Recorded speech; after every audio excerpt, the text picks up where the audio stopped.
Hello fellow collectors and welcome to Long's Toys. Today we are taking a look at the Zarax and Zork 2-pack from the Cartoon TMNT line from NECA Toys. These are Target exclusives. This kind of came and I missed it and it went, but luckily they've been doing some reissues of some older 2-packs recently, and I want to give a shout out to my friend Chris, Void Ranger on Twitter, for finding this and sending it to me because I still have not found this in stores in person yet. But luckily, now I don't have to, because here it is. So this is a 2-pack of Triceratons, and as you can see, they are both pretty big figures. So this is quite the hefty 2-pack. Very wide, as you can see. I have to admit that I don't remember the Triceratons too much from the original cartoon. I remember them a little bit more from the 2012 cartoon. But still pretty excited to pick these up. And you can see here on the back, Metalhead, Trag and Granitor, and then the Triceraton Infantrymen and Roadkill Rodneys. I've reviewed all of these already. So pretty standard packaging, but you have some fun illustration down here, and then nice big window box to see the figures. Gonna go ahead and get them out of the box, and we're gonna take a closer look. So here are Zarax and Zork out of the packaging, and these guys are massive. I mean, they have such a heft to them. They're just really weighty. They even have the giant tails out the back. They're huge figures. And just so you can get an idea, here is NECA Donatello. And maybe not twice the size, but at least 1.5 times the size. And just huge in every aspect compared to the normal size figures. It's kind of crazy that they can put two of these guys in the same box and still charge the same price point as the rest of the line. So that baffles me. But in any case, let's take a look at these figures. Put Zork off to the side for a minute. They look fantastic. Like I said, I don't have a ton of experience, or I should say memories from my childhood, whatever you want to call it, of the Triceratons. So I don't really remember these characters. But I love the design. And they just look absolutely fantastic. I think it's funny he's got these little things on the top of his horns, almost like they're child safety protection things. I don't know what's going on with that. But in any case, really great detail. I love the kind of thick lines and the, to kind of accentuate and make it seem cartoony. I love the way they do that.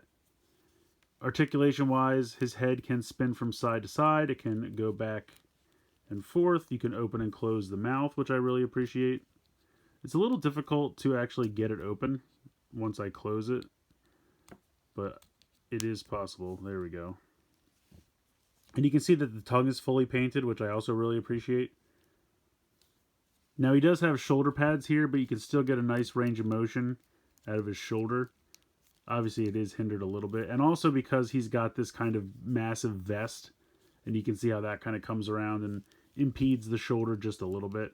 But you can still get a nice range of motion. You do have a bicep swivel there, double jointed elbows. Very nice. Then you have a wrist swivel and a hinge in the wrist as well. You have that kind of ball joint there in the torso. Really nice movement here in the hip. I didn't have any trouble with these right out of the packaging. And you have a thigh swivel as well. Double jointed knees. I will say the knees actually with both of these figures is where I had trouble. And just because they were really locked up. So it took a while, but I was able to finally move the knee joints, and I think it was just paint. But it's usually what the problem is, they get kind of painted shut.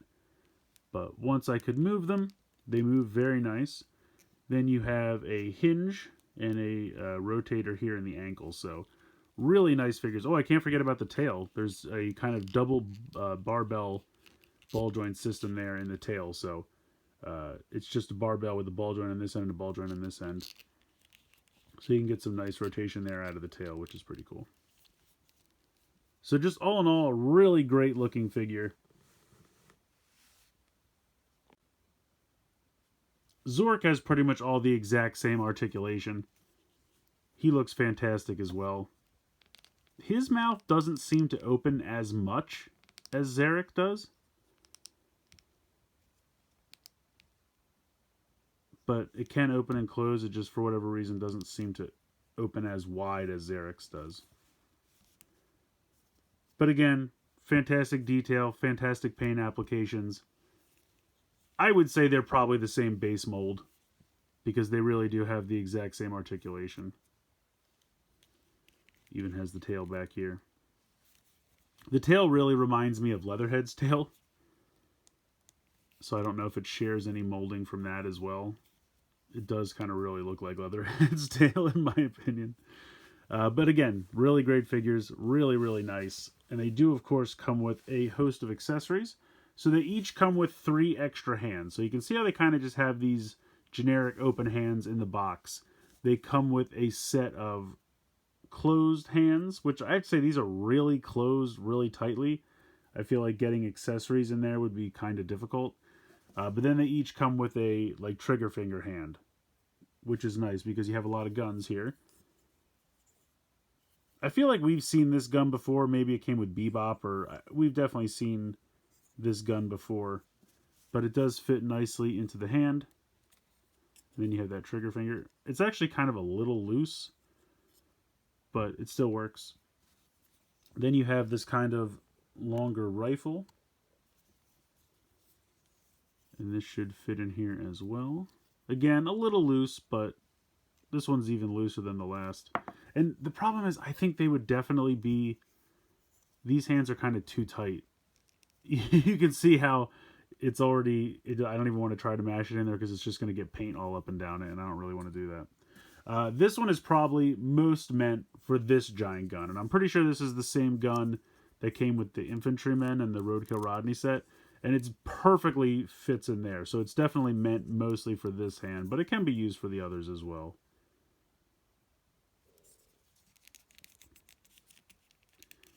And then Zork comes with the exact same 3 extra hands. So you can see that this fits right in here as well. So I guess the 3 guns are just kind of meant to be shared amongst the 2 of them. I don't think either one is meant for either of them specifically. It's just kind of, here's 3 guns, you know, disperse them how you choose. Now, we also have these 2 accessories. I believe they're for Zarax, and I'm not 100% sure where they go. I mean, judging by the figure, I'm assuming there is something to do with his wrists. They do have these little pegs here, and I think you're supposed to take the hands off. I mean, we can give it a try. I kind of don't want to break anything, but obviously we can go ahead and unpeg the hands.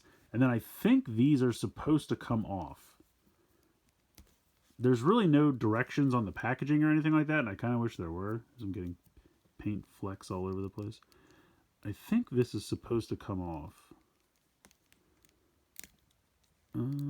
Okay, here we go. Here we go. Yes, so that does come off. And then I'm assuming this one would go on, and because there is like a little plastic nubbin in there, as you can see, and that would fit in here. So we can get this on here and get that to fit where it's supposed to go.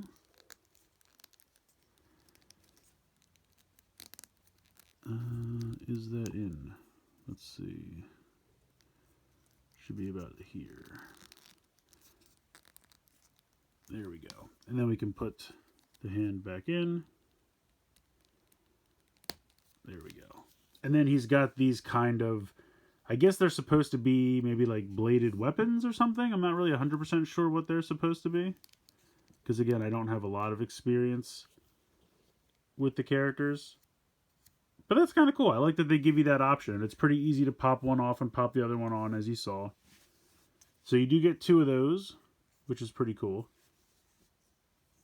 And then I guess you just have these extra gauntlets on the side.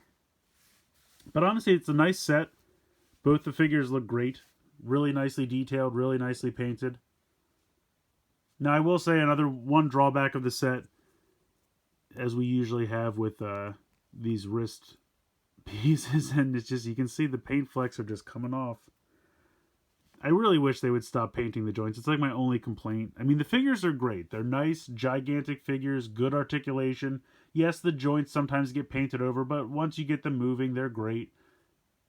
But I just, every time they paint the joints, you have, as soon as you go to move this, like right out of the box, I take this hand and I want to make sure that I can get the wrist to move, and immediately just half of that paint breaks off. It's every single time. I really wish there was some way they could, you know, assemble the hand or something and just paint the hand and not the joint, because I really don't need this joint to be painted. I mean, if you do look at this figure, when he has the gauntlets on his wrist, you don't see the wrist piece. You don't see this. So if this was a different color, that's fine. Or you could just mold it out of the same color plastic. I mean, I don't know what your costs are. I understand all that is. I know I'm not an economics major, especially when it comes to making toys. But I feel like obviously the best solution would be to mold it out of the same colored plastic, or at least a color plastic that's close enough to what you're going to paint the hands. I get that. If that's not possible, just don't paint them.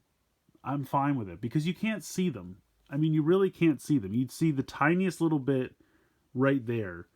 And I would rather they just not be painted because it's just going to flake off anyway. So what's the point? And if you're not painting it, isn't that saving you money? I don't know. I feel like I have this rant every time with NECA figures, and don't get me wrong, for the most part, I love their figures. They do a great job. I love the properties. They just got gargoyles. I'm very excited about that. The figure looks fantastic. They always look super great. The accessories are great. The articulation's great. It's just the painting of the joints because it flakes off or it locks the joints in place, and then you have to really fear breaking them to get them to move. So I feel like if we could just stop painting the joints, it would solve almost all of my issues with NECA figures, and then they'd be 100% perfect. They're very close. They're very close. They do a great job.